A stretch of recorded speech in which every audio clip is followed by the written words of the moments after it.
Oke, Bapak Ibu, ketika Bapak Ibu datang ke RDAY, niatkan untuk mencari ridho Allah.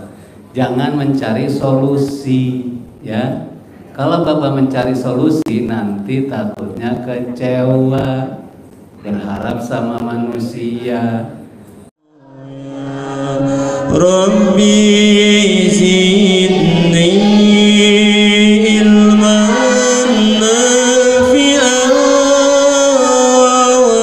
wafiqni amalan maqbula wa wahabli rizqan wasi'an wa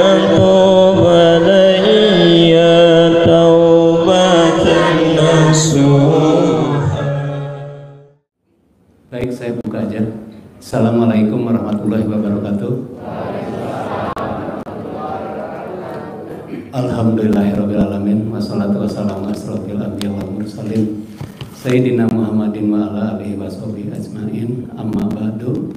Rabbi shrahli sadri wa yassirli amri wahlul 'uqdatam min lisani yafqahu qawli. Raditu billahi robban wa bil islami dinan wa bi Muhammadin nabiyyan wa rasulan. Selamat malam Bapak Ibu, selamat datang di rumah doa anak yatim. Ini Bapak Ibu baru datang atau udah pernah ke sini? Baru semua? Semuanya baru? Baru sekali ini datang? Oh, tahu dari mana? Dari YouTube. Kok mau dibohongin YouTube? Kenapa? Oh, kaya raya, pengen kaya raya. Udah pantas belum, Pak? Nanti Bapak dikasih kaya raya kawin lagi. Biasanya laki-laki kan gitu, punya duit sedikit pengennya nambah istri, ya. Pengen kaya raya, tajir melintir, ya. Alhamdulillah Bapak Ibu, insya Allah nggak salah datang ke tempat sini. Di sini ada anak yatimnya, ada sedekahnya, ada tahajudnya, ada doa dan ijab bersama anak yatim. Kok Bapak Ibu percaya? Kan Pak Haji ilmunya nyeleneh, colak-colek. Oh, tapi pasti. Emang udah ini? Udah meraktekin? Udah berhasil? Alhamdulillah ya. Iya Bapak Ibu. Ini datang dari pagi atau dari siang atau baru datang? Dari siang atau pagi? Iya, macam-macam ya. Ada dari mana aja nih? Coba di absen dulu. Dari Pati, dari mana? Bondowoso, Bandung, dari? Oh, Purworejo. Sumatera ada Sumatera? Mana Sumatera? Padang. Asli dari Padang apa orang Padang? Enggak kuat ya. Yang dinyalain. Oh, udah bisa. Pekalongan, terus Malang, Jogja, alhamdulillah ya. Seluruh Indonesia pokoknya NKRI lah. Tumplak di sini. Terus tujuannya Bapak Ibu kesini mau ngapain? Hah? Mencari ridho Allah. Jadi selama ini kemana?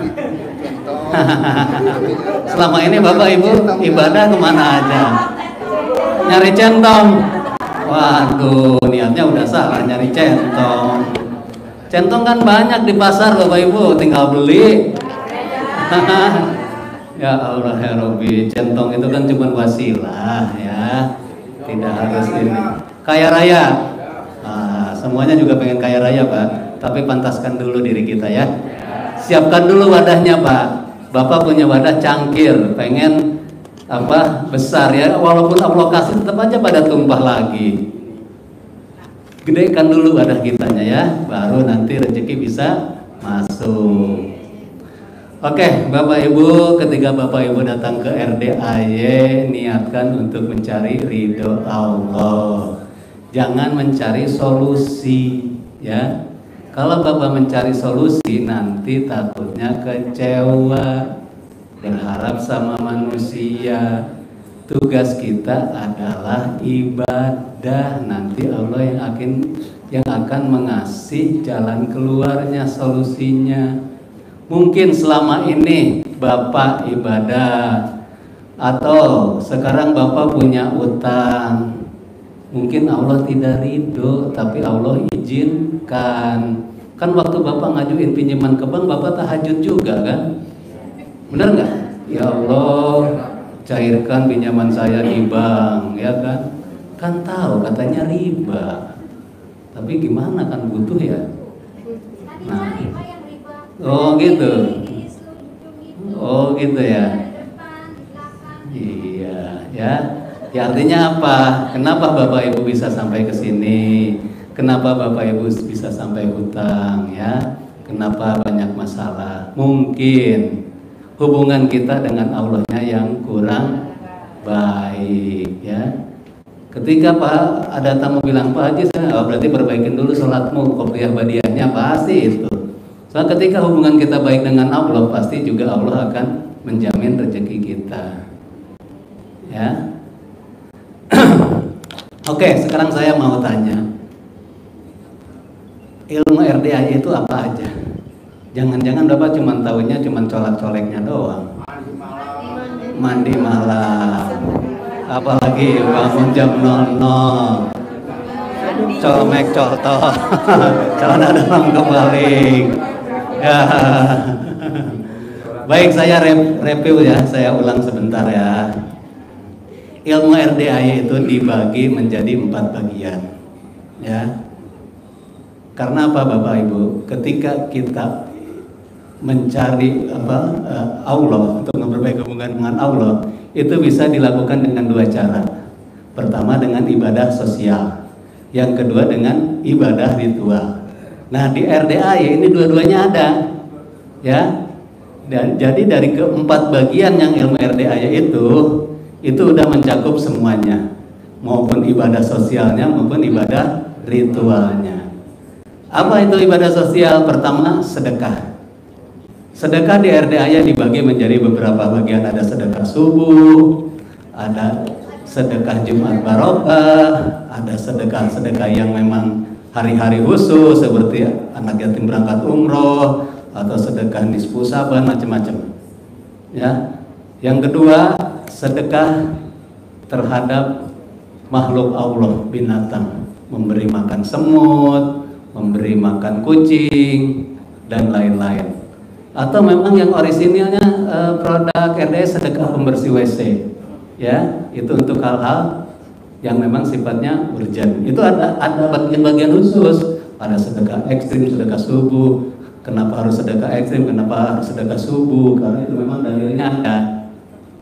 Yang kedua adalah ibadah. Ibadah meliputi apa? Bangun jam 00. Jadi kalau orang lain tertidurnya, kita udah bangun. Ya, wifi-nya masih tinggi-tingginya itu, masih kenceng-kencengnya. Kalau lalu lintas itu ibaratnya lagi longgar. Kita bermunajat ke Allah. Bangun jam 00 terus apa? Senyum dulu sebelum kaki menginjakan lantai. Senyum berapa kali? 41 kali. Selama 1 kali senyum berapa detik? 21 detik, ya. Itu ada maknanya, karena ketika kita tersenyum, hormon kebahagiaan akan timbul. Jadi ketika kita senyum, kita bersyukur. Karena memang itu ada juga dalilnya. Ketika kita bangun tidur, kita sibuk memikirkan dunia, akan ada ujungnya Pak. Tapi kita ucap syukur supaya hari yang dilalui itu kita penuh keberkahan. Oke, udah senyum apa? Mandi. Mandinya gimana? Boleh dengan pakai pandannya 9 lembar diikat, boleh dicelupin atau ditaruh di showernya. Boleh juga dicampur dengan centong, boleh, nggak apa-apa. Intinya mah kita mandi, ya. Pakai air hangat boleh, pakai air dingin boleh. Itu dingin cuma baru pertamanya aja Pak. Tapi ketika kita udah mandi keseluruhan, nanti badan akan mengkondisikan, akan terjadi kesetimbangan, nggak akan dingin. Pertamanya aja kita terasa dingin. Ya habis mandi apa? Hah? Sholat tahajud. Di sini anak yatim biasanya mulai tahajud itu jam 1. Makanya ketika Bapak Ibu sedekah subuh, waktunya kapan? Karena kita ngejar ijabnya anak yatim. Jadi ini kita kembali ke sedekah ya. Sedekah di area sedekah subuh itu kita mulai pada asar sampai jam 00. Jam 00 data harus sudah masuk ke Bu Ayi agar nanti di hari itu setelah anak-anak yatim tahajud bisa didoakan dan diijabkan. Kalau Bapak misalnya habis subuh berarti larinya ke hari berikutnya. Ya. Kenapa jam 4 sore? Karena kan pergantian hari di tari Islam itu kan setelah asar. Komariah kan, tahun Komariah. Makanya dimulainya jam 4 sampai jam 00. Ngejar jam 00 itu ngejar nanti tahajudnya anak-anak yatim. Terus apalagi habis sholat tahajud?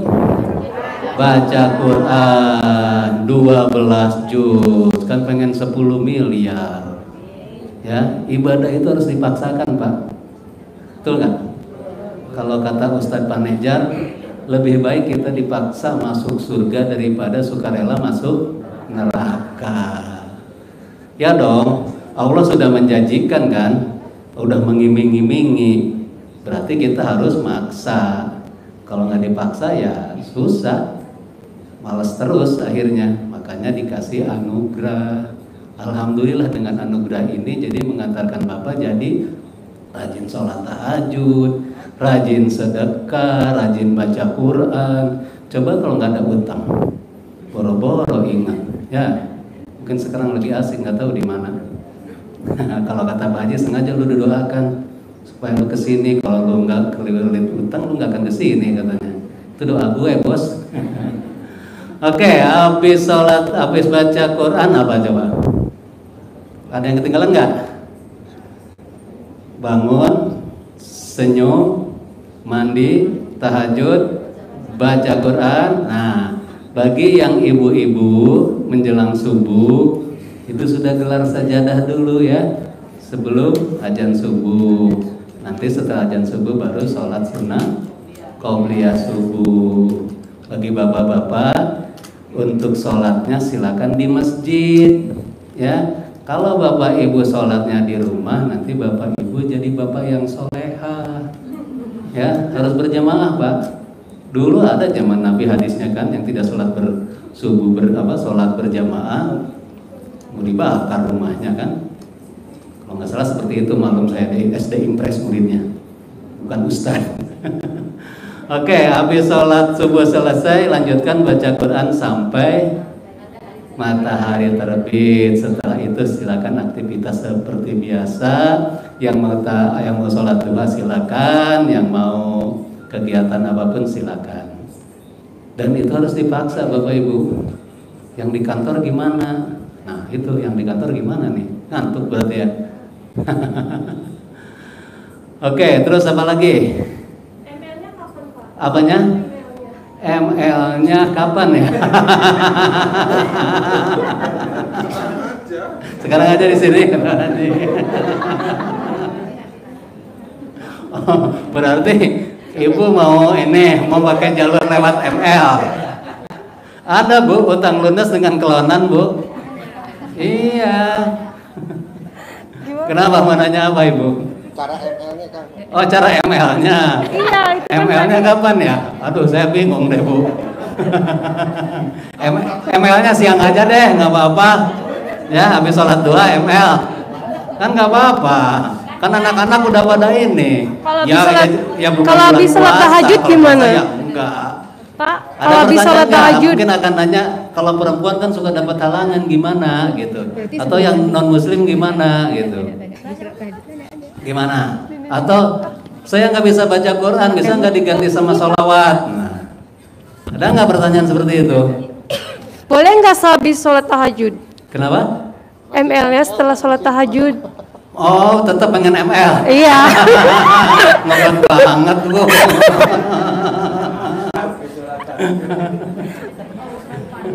Karena pengen cepet dapat turunan Pak. Pengen cepat-cepat lunas. Iya. Bu, hutang kalau belum waktunya lu. Turunan. Oh, pengen cepat punya keturunan. Iya, iya, Nah, iya. itu harus konsultasi sama Pak Haji Bu. Ya, kalau nggak salah dinunggingin deh. Saya nggak bisa begini-begininya. Iya Mas Ferry. Aduh. Nanti Ibu tanyakan ke Pak Haji ya. Iya Pak. Biasanya sih Pak Haji suruh gayanya yang dirubah. Sebetulnya itu secara ilmu kedokteran juga memang ada. Karena mungkin bentuk rahimnya yang berbeda. Makanya kan harus nungging begitu gitu loh. Ya, supaya spermanya langsung bisa ini. Nontep Gimana? ngajinya tuh misalkan semalamnya tuh 3 juz, 4 juz bolehnya nggak langsung 12 juz? Lah kan harus dipaksa Bu. Ya semuanya juga harus butuh proses. Diusahakan bisa 12 juz. Intinya sih bukan apa-apa. Pak Haji maksa supaya kita mau baca Quran. Kan pengen 10 miliar. Amin. Iya. Ya kan? Bertahap bisa 24 juz, lanjutkan lagi nanti besoknya juz berikutnya. Terus orang yang biasa yang nggak biasa ngaji terus ngaji 12 juz ya memang susah, tapi kan lama kelamaan enggak, nanti juga biasa. Terus bagaimana kalau perempuan yang lagi halangan? Ayo gimana ayo? Ya berarti sholat sama ngajinya nggak usah, kan secara syariah juga nggak boleh. Ya kita tidak melanggar itu. Artinya setelah mandi ya ibu bisa bisa sholawatan, bisa zikir, kan itu tidak ada larangan kalau lagi halangan. Kalau sholawat dan zikir bisa kapanpun. Terus Pak saya nggak bisa ngaji Quran, gimana kalau diganti sama sholawat? Yang bapak-bapak nih, ada yang belum bisa ngaji? Malu Pak sama anak ini PAUD yang ikro ya, makanya kita di sini dipaksa sama Pak Haji. Jadi selama ini kita kemana? Nanti akan ditanya siapa imam kita Al-Quran, yang nggak ngerti kita. Katanya orang Islam nggak tahu kitab sucinya. Ya paksakan Pak, beli Al-Quran yang ada huruf Latinnya. Udah nggak usah bicara tajwid dulu deh. Allah Maha tahu kok. Yang penting kita mau belajar, ya. Atau ganti oleh sholawat. Nah, sholawat bagus Pak, tapi pahala membaca Quran itu lain dengan sholawat Pak. Kalau sholawat kan bisa Bapak lakukan kapanpun. Nah di momen ini pergunakan untuk baca Al-Quran. Karena tanpa kita berdoa pun pasti Allah kabulkan Pak orang yang baca Quran itu. Soalnya kalau kita berdoa nanti kita ada berharap, begitu belum terkabul kita kecewa. Ya, ayo apalagi ada yang mau nanya lagi? Nah setelah ibadah tadi sedekah ibadah, tadi rangkaiannya ibadah ada sampai baca Quran 12 juz sampai waktu terbit matahari. Nah yang ketiga yaitu manajemen hatinya, kolbunya, kalau bahasa Hakim itu sifat 18. Ada yang apa? Sifat 18. Sedih, gundah, marah, jengkel, kepancing jengkel, muka suntuk, ya bawel, cerewet, cemburu, jutek, bete, kepo, wah ada semua ya. Iya memang susah Pak. Kalau kita bisa tahap itu, wah udahlah itu jiwa kita tenang lah. Ya. Dulu orang-orang soleh dulu biasanya sekitar umur 40 tahun ke atas dia akan hujrah, menghindari keramaian. Karena menghindari sifat-sifat seperti itu. Kayak Imam Al-Ghazali, waktu mudanya kan beliau guru ngaji. Tapi setelah usia sekian beliau hijrah ya untuk belajar memperdalam manajemen hati. Oke, 18 sifat. Terus berikutnya tidak boleh jadi Tuhan kecil. Apa jadi Tuhan kecil ya Pak? Berencana biasanya. Contohnya gini nih, Bapak mau menjual tanah, kasus yang sering terjadi. Nanti kalau tanah ini laku, saya buat bayar utang, ya kan? Buat kesini. Nah di RD aja ditingkatkan lagi Pak. Kalau bisa jangan jual aja, karena kita nggak tahu kan utang kita belum tentu lunas dari bayar utang itu. Ya, jadi Bapak berharap nih tanah ini nanti lah, Bapak kok jadi Tuhan kecil? Emang kata Allah, lo tahu hutang lo lunas dari jual tanah? Kan belum tentu juga, ya kan? Jual aja, jangan niat nanti kalau udah laku mau ini. Karena dari dulu kita diajarinya manajemen seperti itu ya, planning, accounting, organizing, controlling, ya segala sesuatu ini ya. Nah di RDA ditingkatkan lagi ilmunya. Terus jangan apa lagi? Tuhan kecil menghina Allah. Menghina Allah gimana?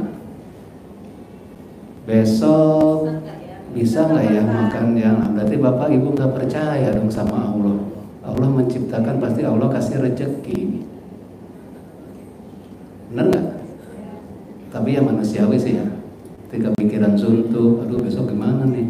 Beras nggak ada. Disitulah kita memang diuji. Apalagi Tuhan kecil menghina Allah. Apa yang sering nonton? Sifat 18. Ada lagi nggak? Berharap. Ya gini apa ya, Pak, kan kalau kita berdoa terus kita berharap sama Allah, masa salah, masa nggak boleh? Boleh Pak, nggak salah. Memang seharusnya begitu. Selama kita beribadah, harapan kita sama Allah, ya memang itu yang diharuskan, meminta dan berdoa dan berharap hanya kepada Allah. Tapi di RDAY ilmunya ditingkatkan lagi. Ketika Bapak berdoa, sudah yakin aja, pasti Allah kabulkan. Kan ayatnya ada, berdoalah kepadaku, niscaya aku kabulkan. Kalau Bapak berharap, nanti Bapak masih ada keraguan dong. Ketika Allah belum mengabulkan, Bapak kecewa nanti. Ini gimana sih, saya udah tahajud, udah sedekah kok belum kabul-kabul, belum kelihatan nih tanda terkabulnya. Kecewa deh Bapak, frustasi. Gimana sih Allah gak sayang sama saya? Nah, maksudnya seperti itu ya. Nggak salah, selama ini nggak salah. Seperti Pak Haji bilang, Haji saya sudah sholat tahajud, saya sedih, nangis, curhat ke Allah. Pasti Pak Haji dimarahin. Ngapain bos? Nangis-nangis, gelar sajadah. Nggak salah, benar, memang itu dianjurkan. Tapi di RDA ditingkatkan lagi dengan ucap syukur. Karena apa yang terjadi sudah seizin Allah, cuman Allah tidak ridhoi. Makanya di sini dengan ucap syukur, terima kasih ya Allah, alhamdulillah ya Allah, dengan utang ini saya jadi semakin dekat dengan Engkau ya Allah. Ya kan, alhamdulillah, alhamdulillah. Jadi frekuensinya dinaikin lagi Pak, ya. Yang biasa kita belajar seperti ini, di RDA ditingkatkan lagi. Oh, maksud Pak Haji itu seperti ini. Ya, jadi jangan ditelan mentah-mentah. Kalau Pak Haji lagi ini, ya harus dicerna dulu. Oh, maksudnya Pak Haji seperti ini. Terus apa lagi? Oh, ini yang keempat adalah gimmick-gimmicknya, colak-colek, centong. Ya, jadi kalau belajar ilmu RDA jangan sepotong-sepotong, taunya cuma colak-coleknya doang, centongnya doang. Jadi kayak kalau ke RDA jadinya jadi kayak kedukun. Orang melihat sepintas, ya apa nih, ilmu apa nih, Nabi aja nggak ngajarin katanya. Anda kan yang kayak begitu yang awal-awal, ya Haji Embe katanya, Haji Cangcut. Boleh Pak, gimmick-gimmicknya mau bawa Bapak pakai boleh, nggak dipakai juga boleh. Toh itu ilmu orang tua kita zaman dulu. Dulu kan kakek nenek Bapak juga sering itu kan mencamahin. Ini rata-rata usia berapa nih? 17. Kalau orang yang usia mungkin 40-50 tahun ke atas, masih zaman nenek kita, saya udah 53 Pak. Saya ngalamin seperti itu. Apa yang namanya camah, yang namanya ya ilmu-ilmu gitu, ilmu kearifan lokal orang tua dulu. Kenapa dulu para wali tidak melarang wayang? Ayo, itu kan kearifan lokal juga. Karena Islam datang sebagai ruh Pak, bukan? Jadi Islam datang ke Nusantara ini mewarnai kebudayaan setempat. Jadi para wali tidak melarang selama itu memang bersandar dan kedekatan diri terhadap Allah. Daripada Bapak bakar minyak, ayo pakai jampe-jampe yang nggak jelas, yang kita nggak tahu artinya. Betul nggak? Kan dasarnya tadi baca Quran, tahajud, tanpa itu pun pasti terkabul. Cuman kadang kan orang pengen nyoba nih, pengen ngetes nih, bener nggak nih, colek dulu pakai salaman katanya. Ternyata benar, untuk menimbulkan keyakinan, karena keyakinan itu perlu dibangun. Pak, dulu mungkin Majapahit nggak akan besar Pak kalau nggak pakai ilmu kearifan lokal. Sriwijaya nggak akan menguasai Nusantara, ya dong. Pasti orang tua kita dulu pakai ilmu kaluhun dulu Pak, ilmu warisan nenek moyang kita. Karena sekarang kepentingan para kapitalis aja Pak. Bapak sakit gigi harus beli obat pakai paracetamol. Padahal obatnya ada di diri kita sendiri, colek. Sembuh kan? Ada di sini yang udah nyobain? Ada kan? Iya, karena kita dicekokin terus sama kaum kapitalis supaya industri farmasinya laku. Dikit-dikit beli. Padahal Allah menciptakan penyakit, obatnya ada di diri kita juga.